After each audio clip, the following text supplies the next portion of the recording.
Um erro muito comum que eu vejo vindo a partir dos críticos do capitalismo e por consequência do mercado é que eles questionam por que, por exemplo, um jogador de futebol ganha mais que um médico ou, por exemplo, a Xuxa ganha mais que um professor. Isso se deve ao fato deles ignorarem a teoria do valor subjetivo, ou seja, o valor que a gente atribui aos bens, aos serviços e às pessoas é subjetivo, não é objetivo, né? As coisas, como elas são, não têm um valor objetivo, como dizia de forma errônea o próprio Marx. Isso se deve porque a própria moral é subjetiva, ao contrário do que algumas pessoas, notadamente, por exemplo, os cristãos, como naquele debate entre ateus e cristãos, alegaram. Se a moral fosse objetiva, como eles disseram, então todas as sociedades seriam exatamente iguais. E as sociedades, na verdade, são diferentes porque são baseadas em uma moral subjetiva. Em algumas sociedades é aceitável, por exemplo, pena de morte, né? Em outras não. Além do que, eles se esquecem de outro detalhe importante. Se você pegar, por exemplo, um Neymar ou a Xuxa, eles têm um público muitíssimo maior, né? Assim como qualquer artista tem um público muitíssimo maior do que qualquer professor ou médico, que está limitado no número dos seus clientes. Além do que, quantas pessoas fazem o que o Neymar faz, ou qualquer outro craque aí do futebol faz? Pouquíssimas pessoas. Isso torna o valor dele mais alto perante o mercado. O mercado é baseado em oferta e procura. E é assim que tem que funcionar. E o que eu quero dizer aqui é que o mercado é amoral. Ele não pode ser submetido a uma moral que é subjetiva. Do contrário, se você impor a sua moral subjetiva a todos, você está criando uma ditadura. Você está dizendo que o seu julgamento moral sobre bens, produtos ou as pessoas é o que deve predominar.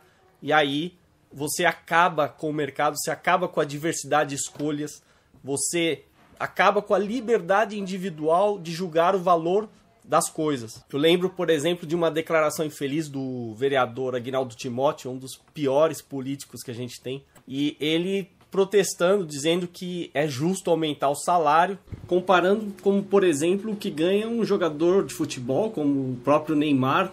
Só que a diferença é o seguinte, os vereadores, os políticos não produzem absolutamente nada.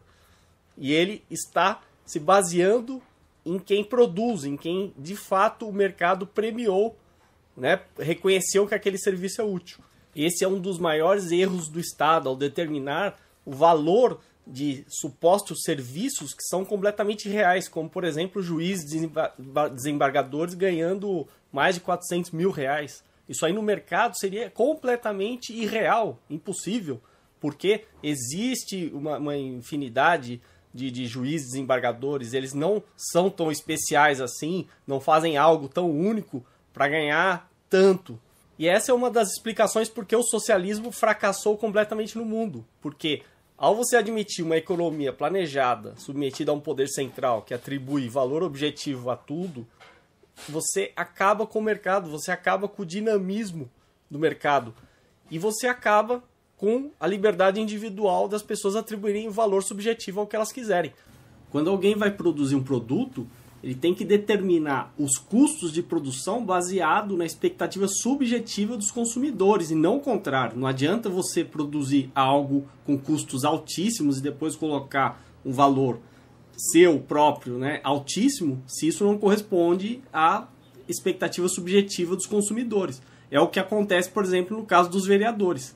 Eles colocam um custo altíssimo e que não atende à expectativa, no caso, dos cidadãos, né, que, para começo, nem sequer pediram esse tipo de serviço.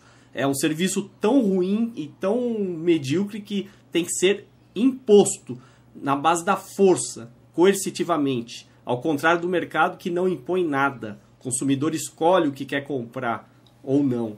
Não tem problema nenhum, por exemplo, como aqui no YouTube. Muita gente reclama que certos canais estão no topo. E as pessoas, segundo esses críticos, eles não gostam desses canais e esses canais supostamente não mereceriam ter tanta audiência. Mas não cabe a você ditar o que as pessoas vão consumir.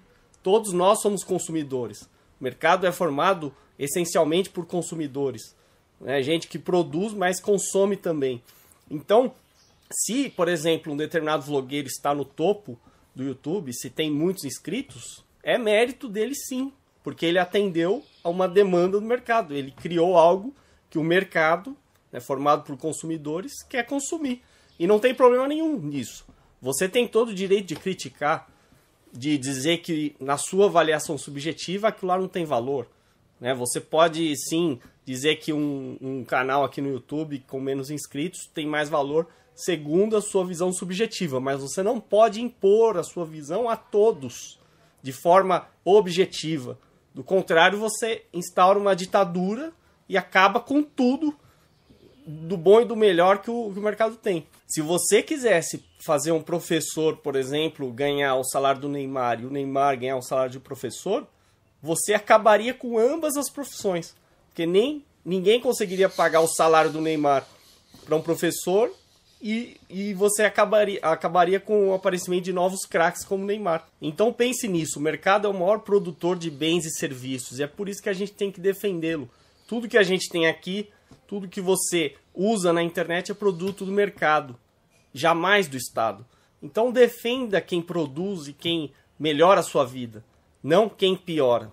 O que a gente não pode é justificar isso e adotar políticas coercitivas para que as pessoas adotem valores que você impõe. Deixe as pessoas livres para julgarem subjetivamente o que elas quiserem, da forma que elas quiserem. Viva a liberdade!